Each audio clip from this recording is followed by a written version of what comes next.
Good afternoon and welcome to the 224th episode of the Georgia Farm Bureau Georgia Prep Sports Drive for the GHSA State Title. Today we're going to be very Walton-centric. We've got Walton head football coach Daniel Brunner joining us at 12:20, and then we're going to catch up with Griffin Spotz, the head coach of Walton's lacrosse team. That's the boys' side. They earned a first-round bye, and they're getting ready to make another playoff run. They've had a really successful season. I'm really impressed with their defense. They're coming off a shutout in their season finale. They've had some big wins. I think like the 3-2 win over Lassiter. So they've really been playing a unique style this season. So I'm excited to get to know about that. But let's just start off in this first segment. I'm going to talk about what's happening this weekend with gymnastics, baseball, all the other sports. But let's talk about Walton for a second. So I graduated in 2006. I eventually made my way to UGA, and it was the first practice when I was trying to walk on the team, and I've had a lot of, let's just say it, psychotic coaches. We love them for it, but I'm out there, and the first ever drill is a punt block drill. They have a volleyball set up. You try to dive out, block it, and that was one of the things they were doing to put the walk-ons through to see who would eventually make the team. Well, Coach Fabris, his son played at North Oconee last year. He was an outstanding safety. I think he's going to Kansas State at the next level. Coach Arndt said he was one of the toughest players ever. So Coach Fab, he is a great coach. He motivates you well, and everyone has funny stories about him. So the guy that was in front of me in line, he completely screws up the drill. Coach Fab rips his mouthpiece off his helmet, throws it on the ground, tells him to get out. So then I walk up there. I have Sager on my helmet, and he goes, "Where are you from?" And I was like, "Walton High School." And he goes, "Where? Walton? You need Daniel Boone to find that place." And I guess I was just a little smartass, but I said, actually, there's more students at Georgia from Walton than any other school in the country. And he's just like, "Shut up, get to work." And so I think everyone knows who Walton is by now. He was obviously just trying to intimidate me and just be that person that sets the tone at practice, but I just thought it was so funny. Walton, what's that? It's like literally our current school, more students from Walton go there than anywhere else. And then let's talk about Walton athletics for a second. Here at Score Atlanta, we obviously pride ourselves in covering Georgia high school sports. That's something we've been doing since 2004. I came here in 2011. We're about to celebrate our 20th year. We've had so many people come through. There's so many key figures around the state that are pivotal in covering Georgia high school sports. We've kind of been in this one central location, holding up the torch and working with many people to cover the entire state. But when it comes to Walton, something that needs to be recognized is in Georgia's highest classification, they have won more Directors' Cups than any other school. So Valdosta football has its own lore. You have Parkview baseball, Milton girls lacrosse. There's a lot of dynasties, but when it comes to the school, and that's what the Directors' Cup does, it judges the overall success of every athletic sport. Walton has won more than any other school. So that's a big deal. So yeah, for a coach in Georgia to pretend they haven't heard of Walton, that is laughable. But yeah, so I'm excited. And I've seen Walton win state championships in lacrosse. I was at the boys lacrosse game in 2019. I was at the girls lacrosse game in 2016. I've seen them win a soccer state title my senior year, swimming, tennis, you name it. And so is this the year that the Walton football team takes 7A? That's the big question I'll have for Coach Brunner. We'll see. But yeah, let's talk about what's going down today. That's going to be the Gymnastics State Championships. The prelims were on Wednesday, and I don't know if it's the first year they've done it like this. Certainly for me, right in the preview for the guide, usually the prelims have already played out. But they were determined on Wednesday, and the field is set. And it's going to be pretty interesting. Buford had a really strong run. That was probably around 2016. They won 3 straight. And then I believe they captured it last year.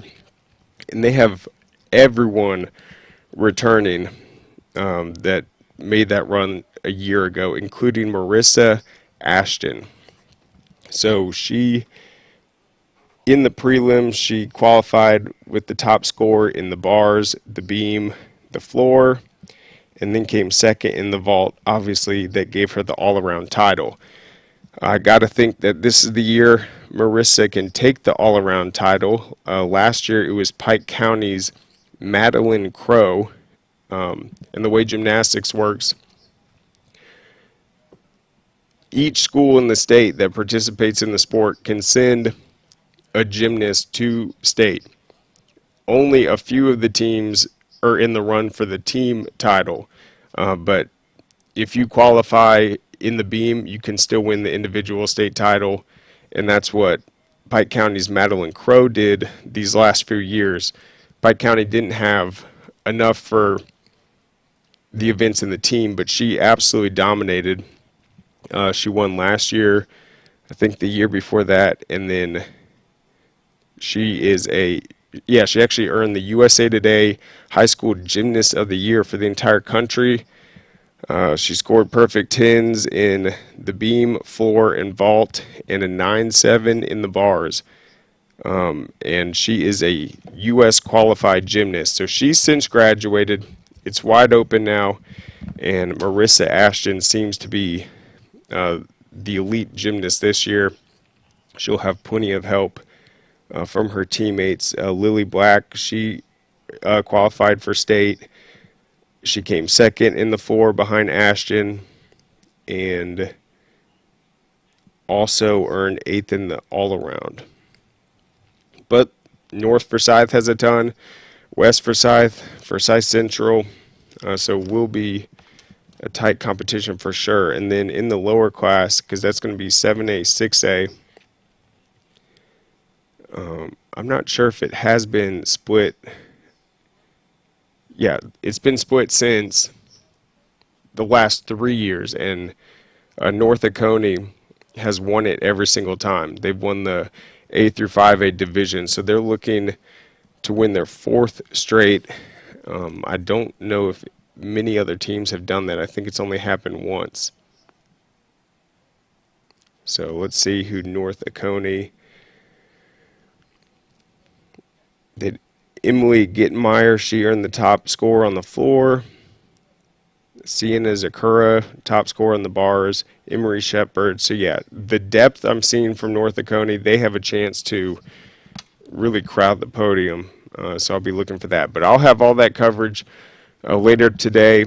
It should be wrapped up by 7:30. That's usually when they announce the winners, and I'll have it for not only the team scores, but the top finishers in each of those events. So I'm excited about that. It's always fun to just see. And man, being there in person, it is amazing how much just pressure is on these girls. Especially, I talked to Buford after they won a few years ago, and they knew that they were really good on the floor. They had great success on the bars and the vault, but the beam was probably what they considered their, I guess, weaker event, and they had to do that last to clinch. So the nerves were there, but they did outstanding. So depth is really important, and that will be key. And obviously the individual titles come with a lot of prestige also. It reminds me of when I saw the Walton boys, another Raiders team I saw win a state title. They won the boys swimming state title, and they did not place first in a single event. So who knows? We might see that this year. And that was the case, a year ago when Madeline Crow dominated, but they didn't have the depth as the team to win. So we'll see. On the baseball front, that's going to start on Saturday with 7A and 6A. The game threes will be played on Monday. Then 5A, 4A, and 3A and 2A will start their game 1 and 2s on Monday. And then their game threes will be on Tuesday. And then Class A Division 1, Class A Division 2 start Thursday with game 3, I believe, on Friday. So it is a little staggered, but that is right around the corner. I know that first round is going to be really interesting. I was doing the final regular season baseball rankings yesterday, and yeah, there's a lot to consider, because if you look at the overall records, some of the top seeds earn that not because they beat other teams in an overall series, but they just had, I guess, the knack to better their opponents in a best of 3. So they might have suffered one loss to 3 different teams in the region, but they never lost the series, and so they ended up getting the top seed. So the head-to-heads are going to be really interesting, and I think we saw a great matchup in what could even become a state championship rematch between North Oconee and Cherokee Bluff. North Oconee won the title last year. Cherokee Bluff was rolling, and then they played a 3-game series to end the season, and it was just so interesting. You'd have Cherokee Bluff win 15-1, and then North Oconee would answer and win 12-1, 10-1. So that's intriguing in terms of just having the blowout swing back and forth like that. All right, and so we also had the slow pitch state championships were yesterday. West Lawrence won that one. They beat Haralson County 9-8. Haralson County came out of the losers bracket. They could have forced the if necessary game, because they both would have had one loss in the bracket, but they held on for the 9-8 victory and won the state championship. The soccer playoffs, they're also in full swing. I know yesterday we were focused on the Sprayberry boys. They made history by winning the first playoff game since 1978. They played River Ridge last night. Let's just see if they got the win.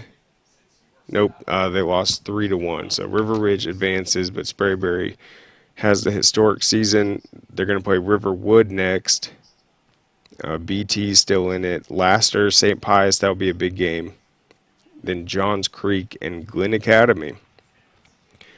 On the boys' side of soccer, Thomasville is the only South Georgia team that's ever won a state title. It's been dominated by the Atlanta schools, North Georgia, so Glen Academy has a chance to try to make history in 6A. They're coming off a 3-1 win over Dunwoody, so that will be interesting to watch. But let's break some news real quick that I thought was really interesting. A big-time transfer and something that I didn't really expect, but let's go to it right now. Gavin Hall of Hebron Christian is going to Prince Avenue Christian, and this is a big deal. Gavin is a really athletic quarterback. He led Hebron to one of their best seasons ever. I think they were 9-2. But obviously Prince Avenue Christian has Aaron Philo as a multi-year starter and reigning state championship quarterback. But why is this a big deal?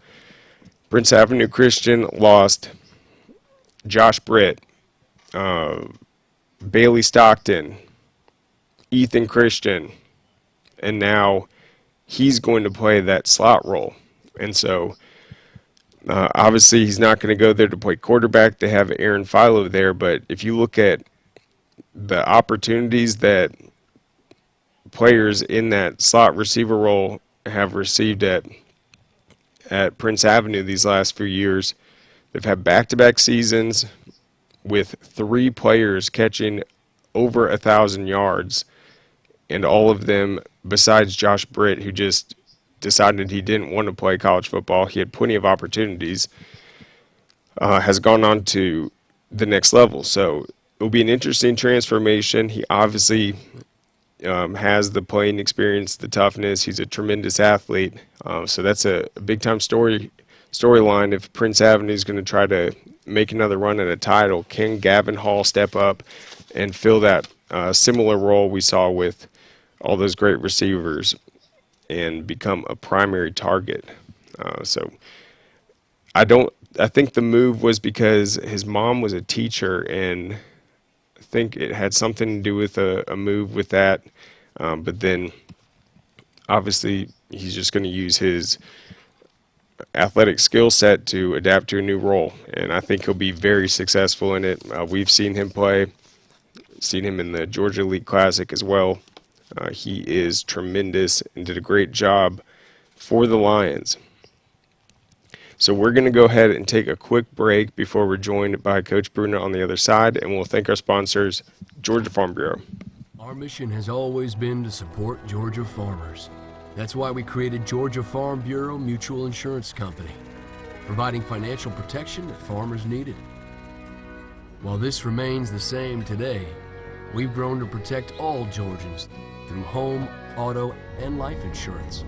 From the very beginning and into the future, we stand for every Georgia community. We are our Farm Bureau.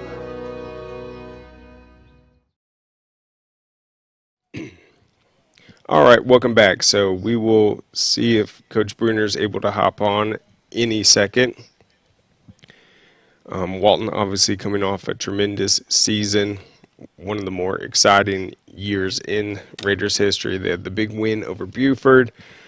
I thought offensively they were just so impressive with their balance, all the different playmakers, and then obviously the big storyline last year was the breakout year of Jeremy Hecklinski. He had a tremendous junior season. He took the reins full time after splitting the role with Zach Rosman. Was one of the state's leading passers, was absolutely spectacular, one of the most entertaining players to watch as well. We compare him to Patrick Mahomes all the time. He has that leadership factor. He's exciting, and he is lights out throwing the ball. So we got Coach right now. Awesome. Hey, Coach, how's it going? Outstanding. How about yourself? Doing well. So, yeah, how's it going at Walton? This is always a busy time in the spring. You guys got the workouts. You got spring ball coming up. Got all the academic stuff. So just what's it like over there? It's fantastic, man. We're rock and roll with our off season.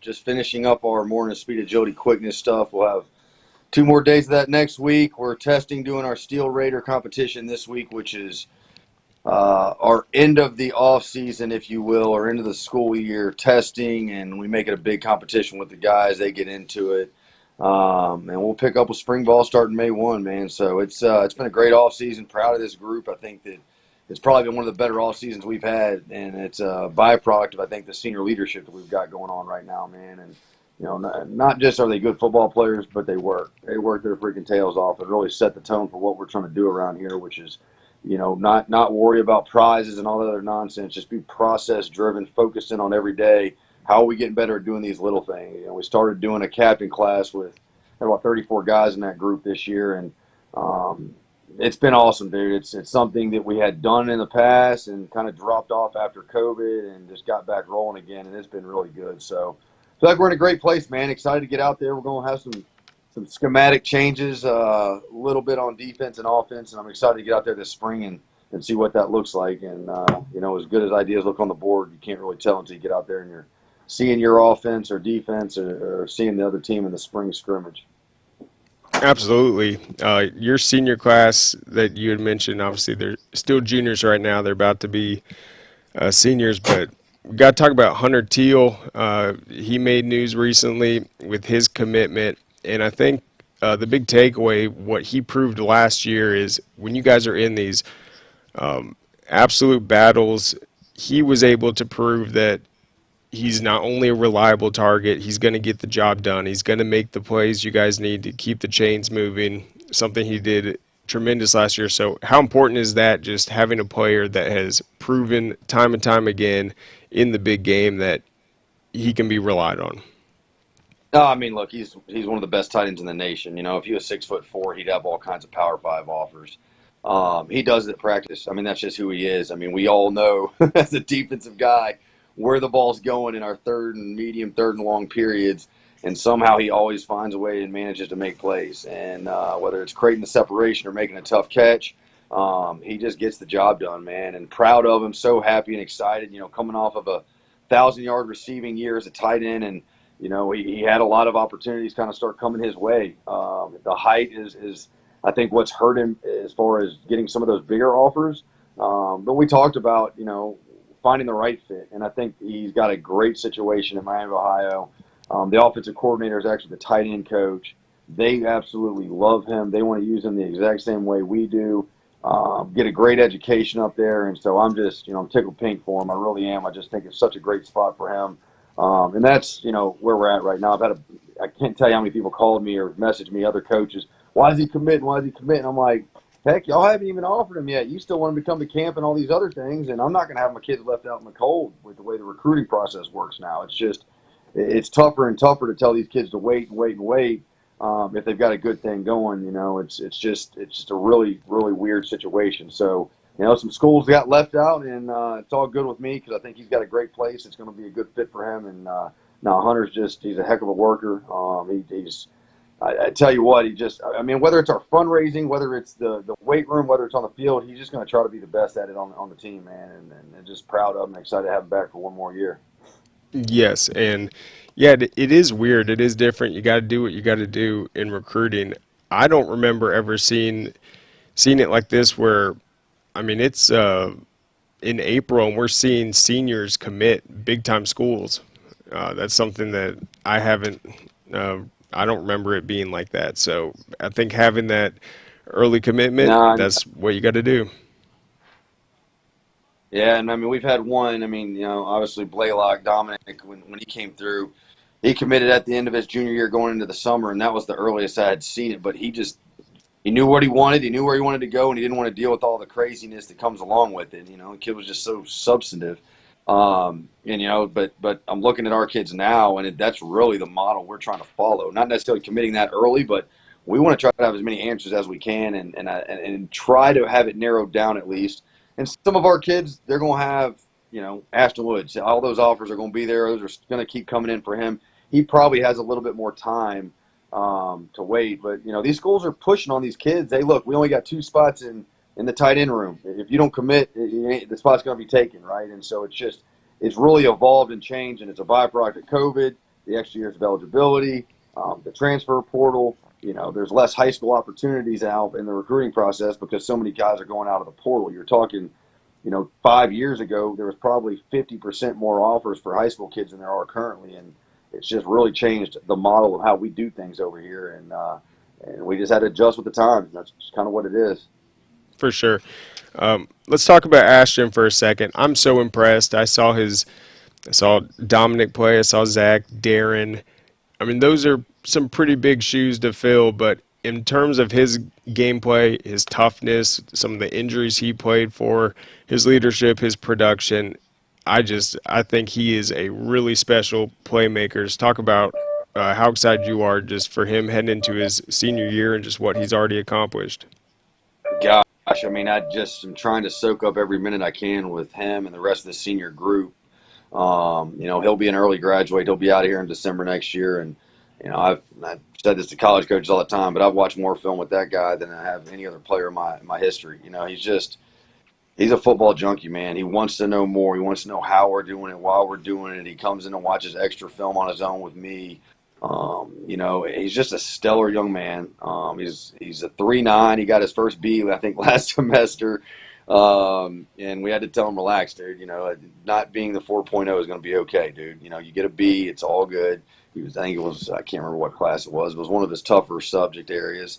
But he's just a freak athlete, a freak football player, and just an insanely great human being that really represents what we want our players to be over here, which is, they attack the field the right way, they attack the workouts the right way. But when they walk down the hallway and they're in our community, they're so well respected because they're such good young men. And, he's done a great job mentoring the other linebacker. We got a sophomore that started for us last year, Jake Thorner, and he's been a big brother for him. He's really mentored him and helped him last year get to a position where he could actually start for us as a sophomore.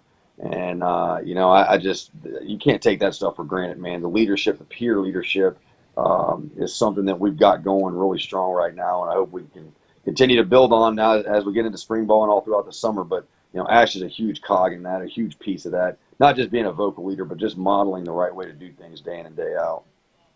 Yeah, and I thought last year what was so impressive with that offense, I think it has probably changed a little bit, but it wasn't like you guys were out there with the 5-star and 4-stars. It was more of these emerging guys, Makari Bodiford, Cameron Lloyd, Wyatt Sonderman, and obviously Jeremy Heklinski at the quarterback position. How excited are you for the potential of the offense this year?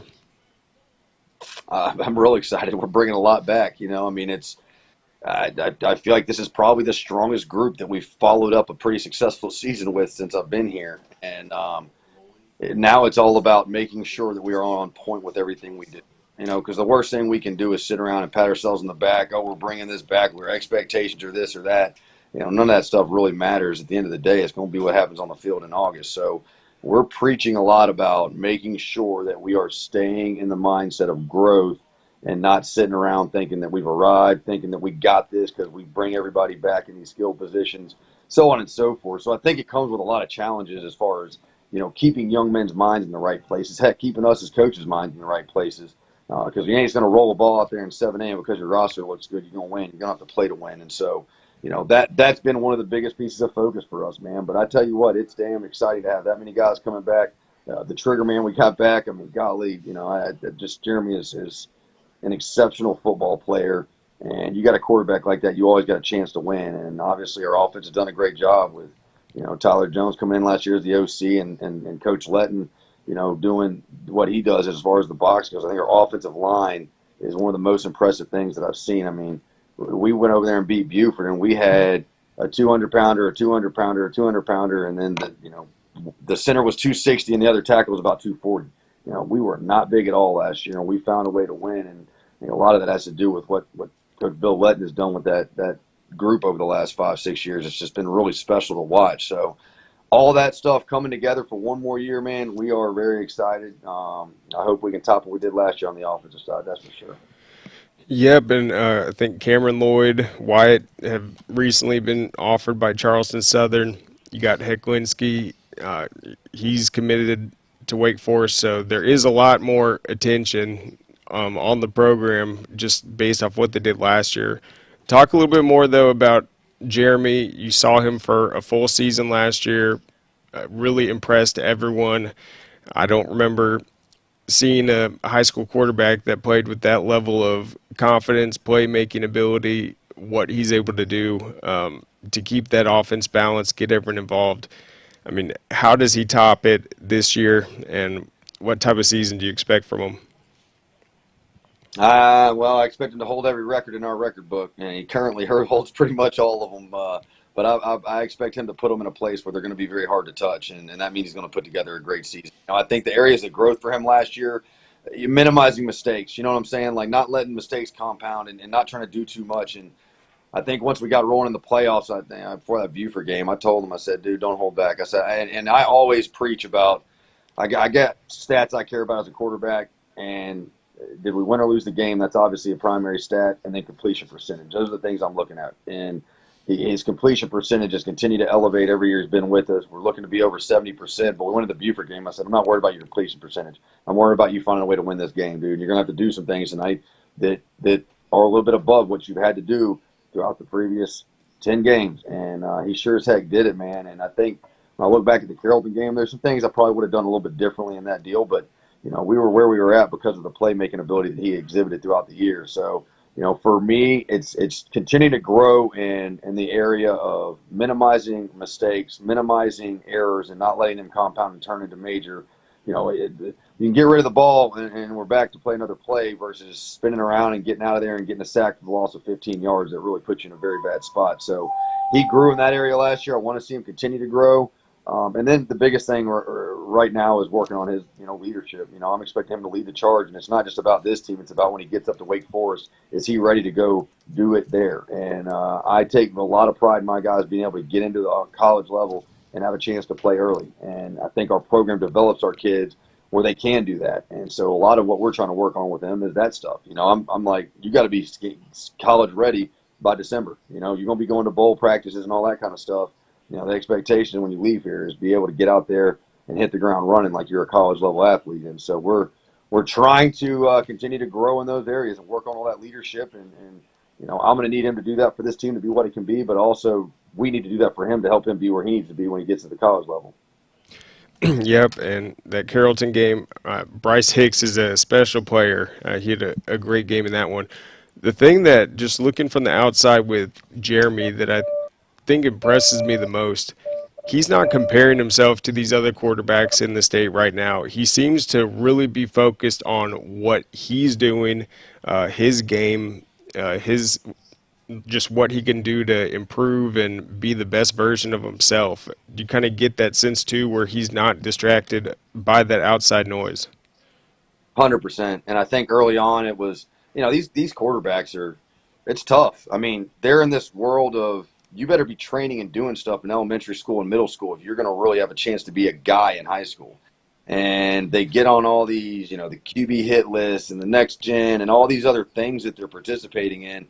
It's a very highly competitive thing. And I think early on it's a lot of comparing myself to this guy, or this guy's rated here, I got to go get a higher rating than him, so on and so forth.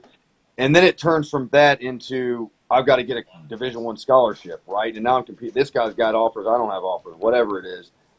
So I think that's a hard process for any quarterback. What I've seen Jeremy deal with this last few years has been amazing, because he's been highly touted at times, but I don't think people have respected his ability like they should have, especially in the college ranks. And he really started heating up this last year. Obviously, the Wake Forest thing popped for him, and that's just such a good fit. They've been so awesome in the recruiting process for him. I think it is going to be an awesome, awesome fit from a standpoint of their offensive scheme is going to fit his play style so well. I got a lot of schools that have come in here knocking on the door. What about Jeremy? What about Jeremy? We all too late now. And I asked Jeremy, I said, look, man, what are you going to do when these schools start reaching out? And he said, I'm good, Coach. I'm going to Wake Forest. And I said, well, let's not burn relationships.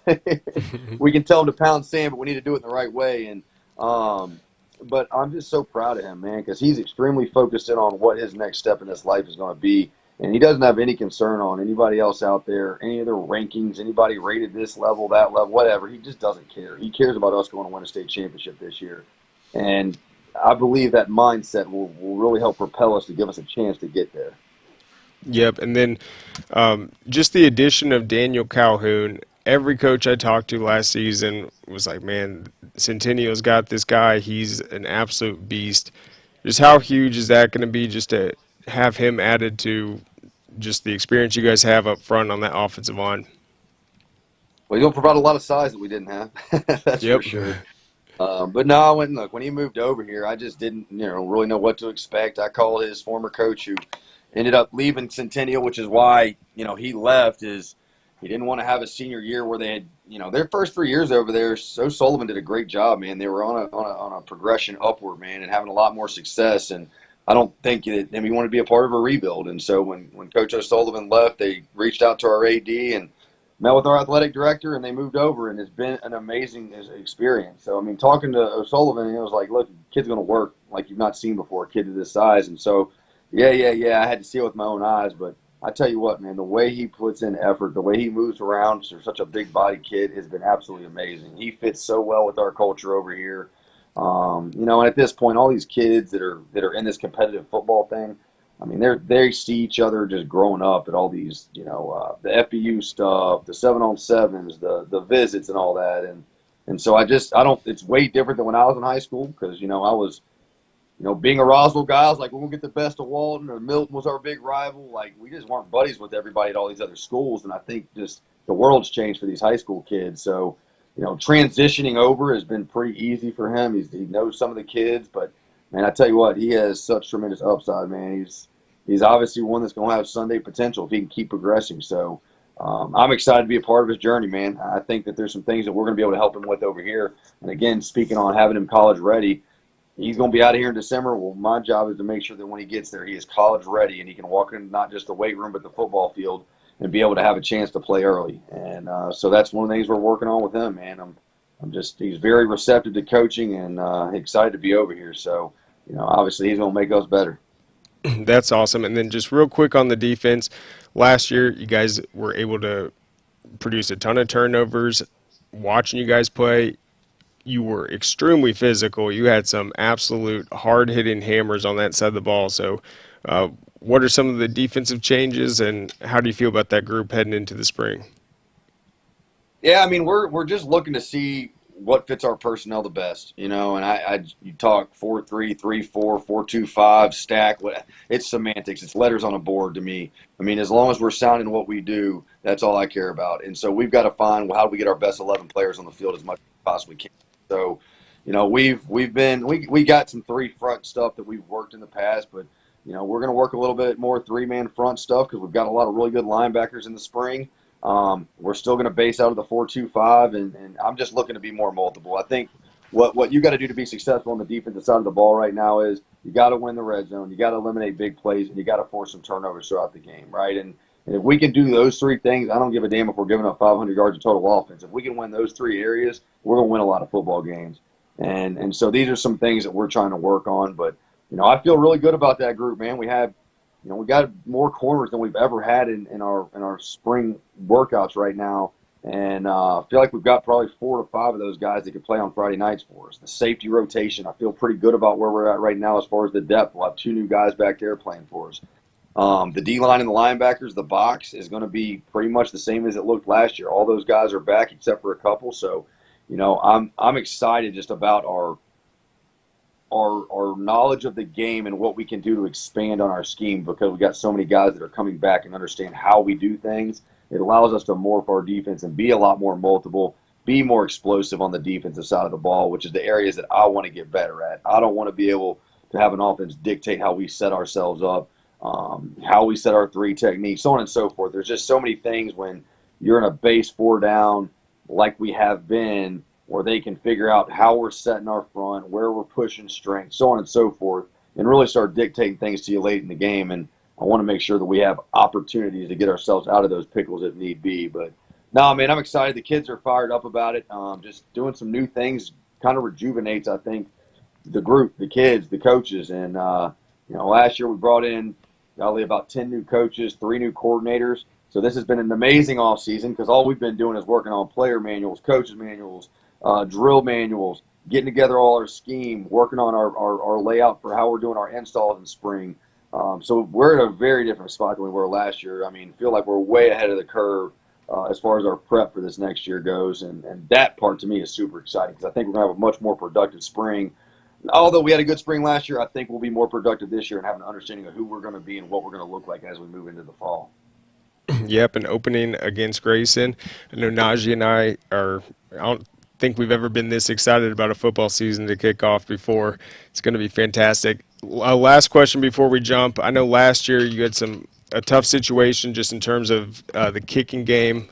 How's that been looking just in terms of getting a kicker this year?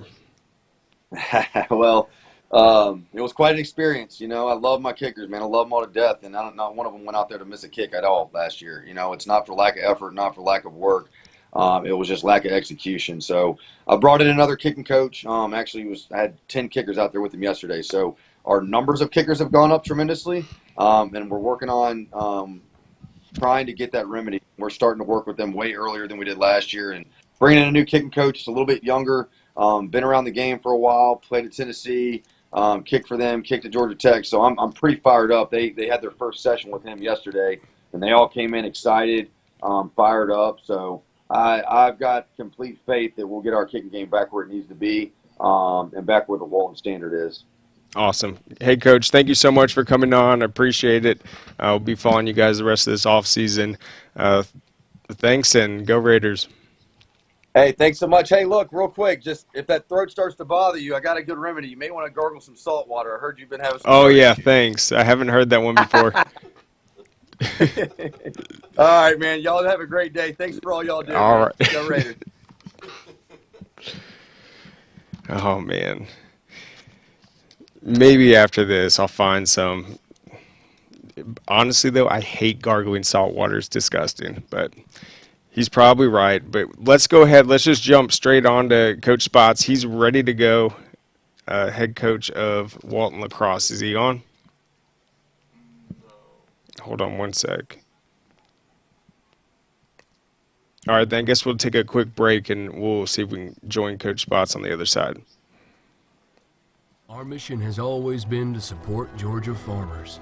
That's why we created Georgia Farm Bureau Mutual Insurance Company, providing financial protection that farmers needed.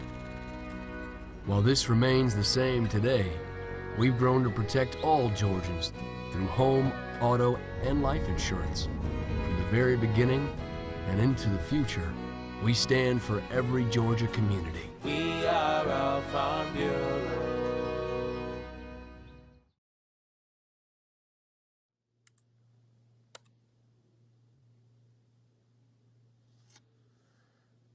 All right, Coach, hold on just a sec.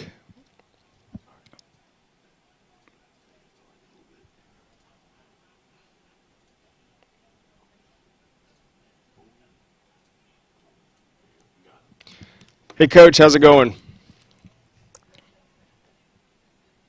Coach Hey, how Spotz, are can you hear me? you? Long time no see, man. I know, for sure. Yes, can you hear me? Yep, loud and clear. Yes. So, man, it's been an exciting lacrosse season. The big change, obviously, is how they've split up the classifications. But honestly, I've seen this year, it's almost like the overall lacrosse renaissance. We're seeing a lot of new teams emerging that are competing with the Lamberts. We saw West Forsyth beat them for the first time in 23 tries. You got Buford. It just seems like overall the state of Georgia has really taken a big leap. Lacrosse has been picking up for a while, but just what have you noticed this season just statewide?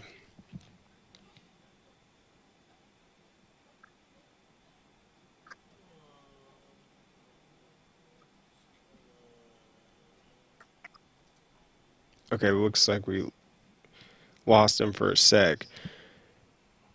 But the way I compare it, these teams will play schools from other states, and yeah, there's some big powerhouses in the Northeast, some big powerhouses in Florida, California, but I think overall, the state of Georgia, there's depth is growing in terms of the overall competitiveness, and seems like the standard of play has really been rising. So, what have you noticed just since you took over the head coaching job to now? I mean, have you seen the level of play elevate over these years? Yeah, um, definitely. I feel like, just I think Georgia for a while was really, really competitive on the 6-on-6 ball, both sides of the ball. We have athletes. And I think for that first 5 to 8 years or so at Walton and across the state, there was really, a few things separating us from other, I would say national play. And I think what stepped up last 5 years or so is the middle of field play and the transition and box to box play. Um,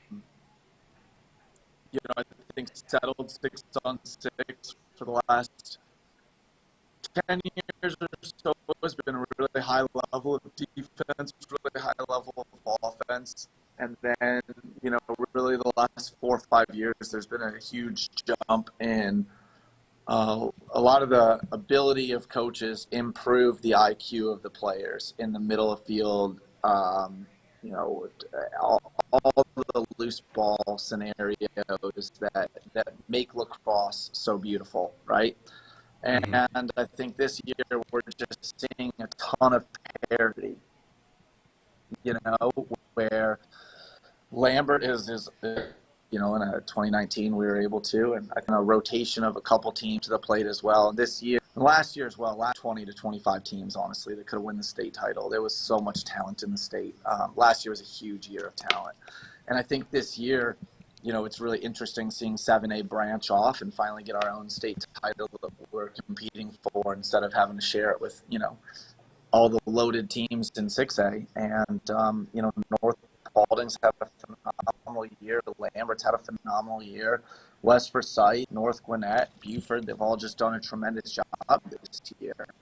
And, you know, I think the playoffs this year are going to be unbelievably exciting. You know, Milton is coming on strong. South Forsyth has a slew of seniors and talent, you know, and cool to see Cherokee. Really good. Cherokee's become a really team, and Carrollton beat Harrison for the title this year. So there's a lot of parity. It comes down to a given day which team shows up. Teams have injuries at times, you know, but it's super exciting. I'm excited to see the playoffs. 100%. And it's like, I remember when lacrosse first got introduced, it's like you'd have football coaches, other coaches kind of stepping over there, kind of taking the head coaching role, but then you get these lacrosse minds coming in. You talked about the defense, the midfield position, just, I mean, analytics are analytics, but really, I feel like that's made a difference too. But what's so exciting about watching lacrosse to me, it's like you watch a football game, you have cheerleaders, you have a band, you have breaks between the action.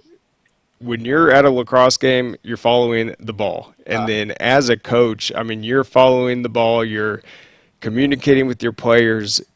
Both coaches are just so tuned into what the schemes are, how they can get that edge. And you've played obviously a ton of big games. Talk about that North Paulding one, what you saw from them, the big stakes in that one. It looked like it was a tight game though. Was it 2-1 at the half?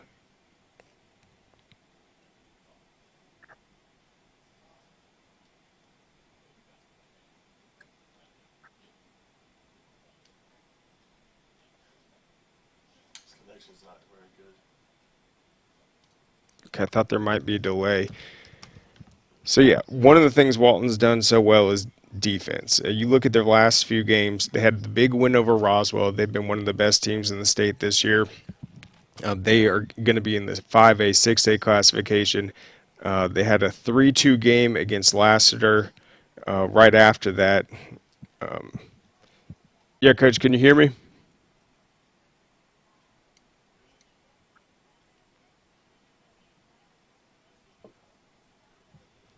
All right, we're having issues with the connection. Yeah, Oh, I can hear you. I think okay. there's a delay, but I can kind of get going through this and you know, North Paulding was definitely.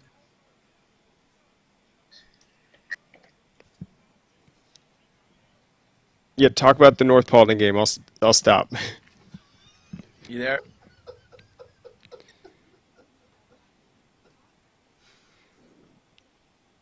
Yeah, so North was, I mean, they're a fantastic, really high pressure, aggressive zone, and they have things they go in and out of.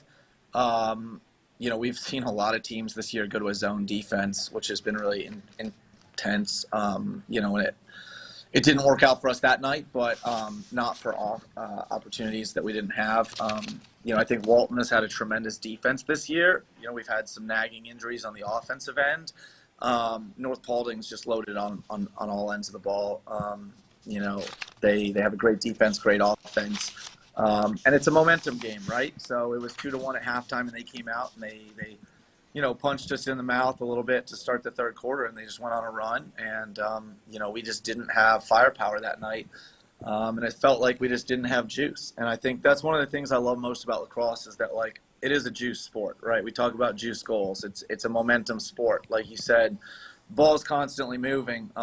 We're having to identify mismatches on the fly as substitutions happen on the fly, and we're trying to create, opportunities to exploit or make sure that we don't have any holes that we have to, kind of plug in on defense. So, at the end of the day, it's just an exciting sport, exciting game. Like, hats off to North Paulding. They won a big region title. And I think looking at the scope of the state right now, there's some really well-balanced teams.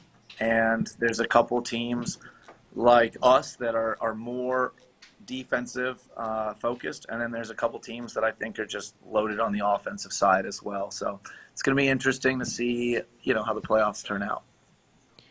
Yeah, and you played South Forsyth early. They're going to play Hillgrove. You mentioned that, and then you'll take on the winner. What have you seen from your team since that South Forsyth game?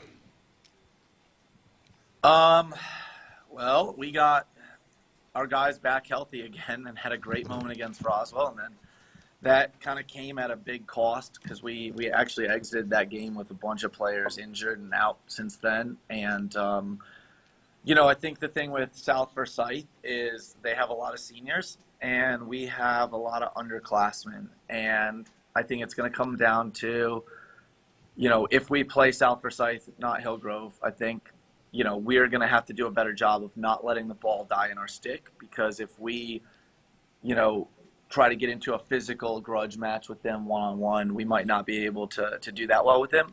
There's bigger, stronger, more athletic kids, but I think we have better stick work than we did earlier in the season. And I think if we keep the ball moving and we don't let it die in our stick, hopefully we play the brand of lacrosse that's team focused. And I think if we play for a team focused offense, I think we're a scary good team. I think Roswell proved that we can beat anyone if we move the ball. So would like to see what that looks like, when all cylinders are firing. But South Forsyth also has some really good defensive players and a great goalie as well. So, Yep, and your JV team, they had a great season, and then you're talking about your underclassmen. Is that Carl Dogger? Yeah, Carl's a junior now. It feels like he's been at Walton forever. But for a while, before some kids got injured, we were playing 8 freshmen and sophomores pretty consistently in games this year. And, they're stepping up really nicely. One of the freshman midfielders that's really come on strong for us recently is Carson Baker, and we've been really, really blessed with an attackman that's a junior that stepped up out of nowhere this year and come in with a 40-goal season. That's Gray Casey, and that's pretty exciting. We think he has a good chance of being an all-state attackman this year, which we just feel like we're really, really grateful to be in the situation we're at, with the injuries we've had, but to be able to just, come out and be in the playoffs is a fun experience. This is the time of year where everyone's just excited about being on the field and being in games, and, anything can happen. We've seen it 2 of the last 3 years where we've had a good string of games late in the season, get to the state title game. And, we've also seen it end early. So I think that's what makes the spring really exciting. Yeah, and I mean, you guys have been to the top of the mountain before. There's not many teams that have ascended to that in Georgia's highest classification. Lambert's had the hold on it.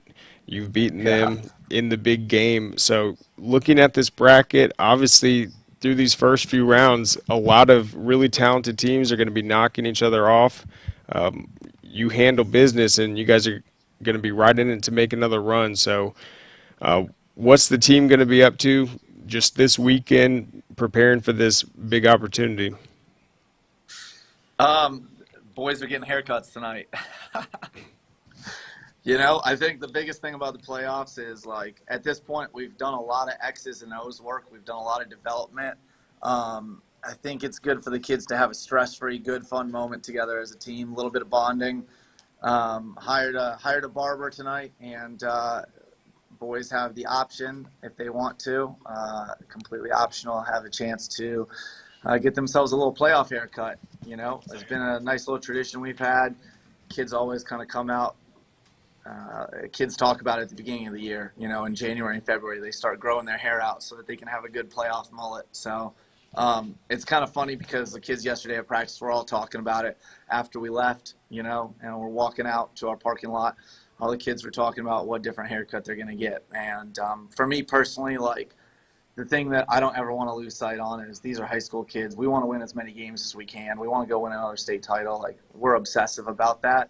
But I want kids to have a good, positive, fun experience in life. They're here for one go-around in high school, and if it's all business, no play, then we've lost sight of what we're doing. And hopefully these kids enjoy kind of grouping up tonight and watching each other get some ridiculous haircuts, and then next week we'll come back to it. So Yeah, I recall seeing some playoff haircuts and some war paint when I saw you guys win it in 2019. And the mullets really they're back. I just walking around, I always see kids with those mullets. Yep. If you grow it out long enough and you pay the right person that knows how to do a good mullet, they can get that stuff looking real nice. I get a little jealous at times, Yeah, maybe we'll have a vote on it. I think Sammy Brown might have the best one in the state right now. He's been rocking that since his freshman year. Nice. But yeah, it's going to be really exciting. And just talk about the environment you expect in this playoff game. You guys are going to get to host whoever the winner is. What type of crowd do you expect, and is that game going to be on Friday or Saturday next week? Yeah, hopefully you can hear me as I'm walking. I'm going down to lunch duty right now. But Okay. So we are expecting to host next Friday night. It's going to be interesting because our men's soccer team is doing amazing right now too, and we've been cheering them on. And we have a feeling that they're going to actually be hosting as well in that round, and so is girls lacrosse. So we might have an interesting situation with 3 games that Friday. So we're talking to our AD about if we're going to have a triple header, maybe start at like 3:45 and go through the night, or we might push one of the games to Saturday. So haven't decided if it's Friday or Saturday night yet. We don't even need to yet until we just determine if it's Hillgrove or South Forsyth, because Hillgrove's got a great squad too. And I think whatever night or day we have it on, it's going to be a raucous crowd. I think we're now at the point where the seniors and juniors here at Walton are past some of the stress that they've had to deal with this year, and I think they're all just excited to tune out and come to a big game and make a real raucous event. So that sounds awesome. Well, yeah, that'll be fun, and obviously it's still up in the air. It's up in the air. We'll see if the soccer and girls lacrosse can handle business. Well, yeah, the girls lacrosse, they're already advanced as well, right? Correct. Yes. Yep. Correct. Yeah.